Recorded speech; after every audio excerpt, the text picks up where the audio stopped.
আসসালামু আলাইকুম দর্শক, আজকে আমি রান্না করছি সেহরির জন্য ডিম পোজের ঝোল টমেটোর সাথে।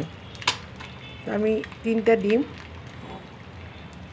তেল দিয়ে পোজ করে নেব। 3টা ডিম নিয়েছি, 3টা ডিম আমি এখন পোজ করে নেব।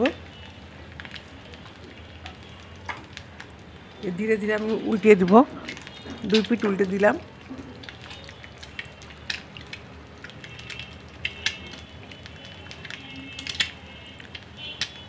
আজকে রান্না করছি সেহরির জন্য।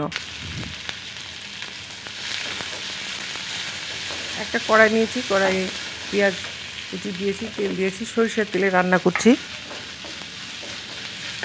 পেঁয়াজগুলো হালকা ভেজে নেব।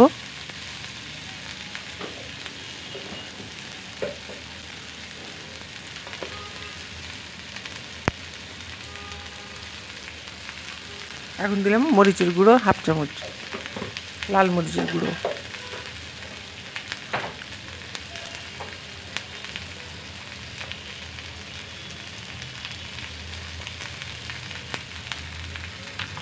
হলুদের গুঁড়ো দিলাম 1/2 চামচ।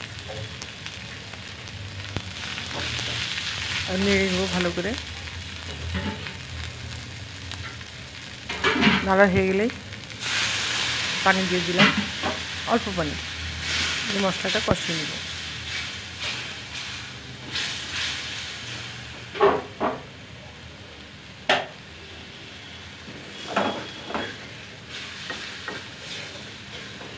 অল্প মশলা দিয়ে রান্না করব আজকে।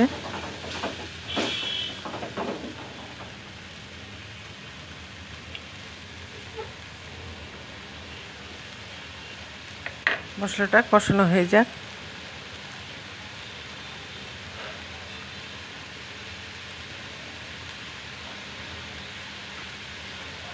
মশলাটা কষানো হয়ে গেছে, আমি এখন টমেটোগুলো দিয়ে দেব।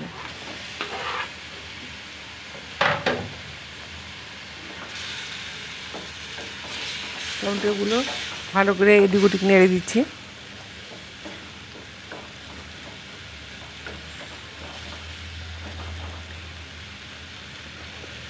হাতা দিয়ে ভালো করে নেড়ে দিচ্ছি যেন মিশে যায় মশলার সাথে। এখন একটা একটা করে ডিম পোজ আমি দিয়ে দেব।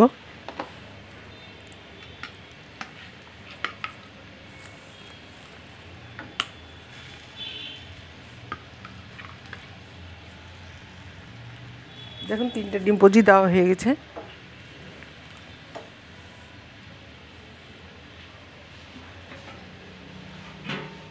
বলক উঠে এসেছে।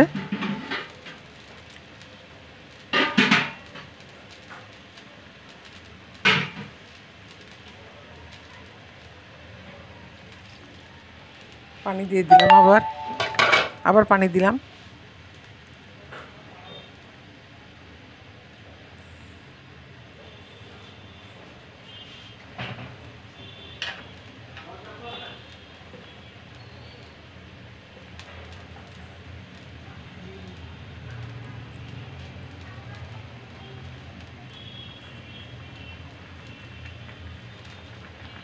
ফুটে উঠেছে তরকারিটা। আমি সেহরির জন্য রান্না করছি।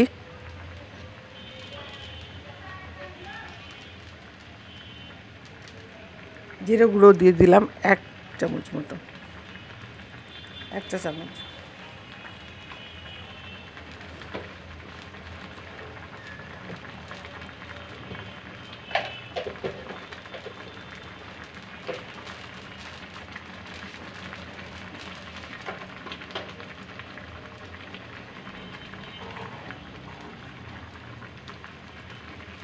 এখন নেড়ে দিচ্ছি, 2 পিঠ উল্টে দিচ্ছি ডিম পোজের।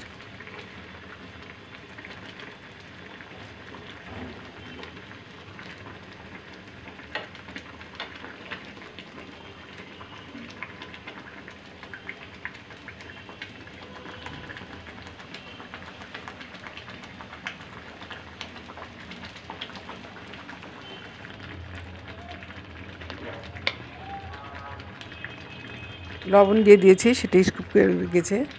আমি কাঁচামরিচ দিয়ে দিলাম, স্বাদ মতো লবণ দিয়েছি, সেটা স্কিপ করে গেছে।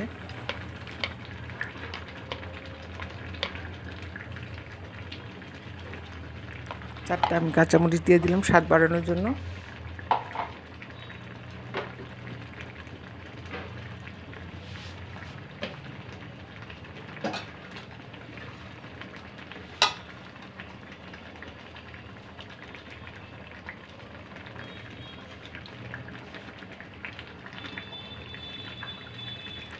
এখন আবার একটু চামচ দিয়ে দিয়ে ডুবিয়ে দিচ্ছি যেন ডিমগুলো মশলা ঢুকে, এই জন্য।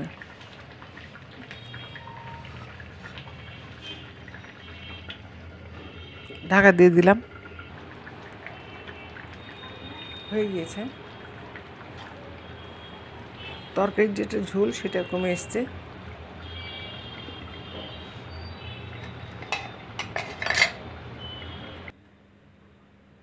এই দেখুন আমি ঢেলে নিয়েছি একটা পাত্রে। আপনারা ভালো থাকুন, এভাবে রান্না করবেন। আল্লাহ হাফেজ।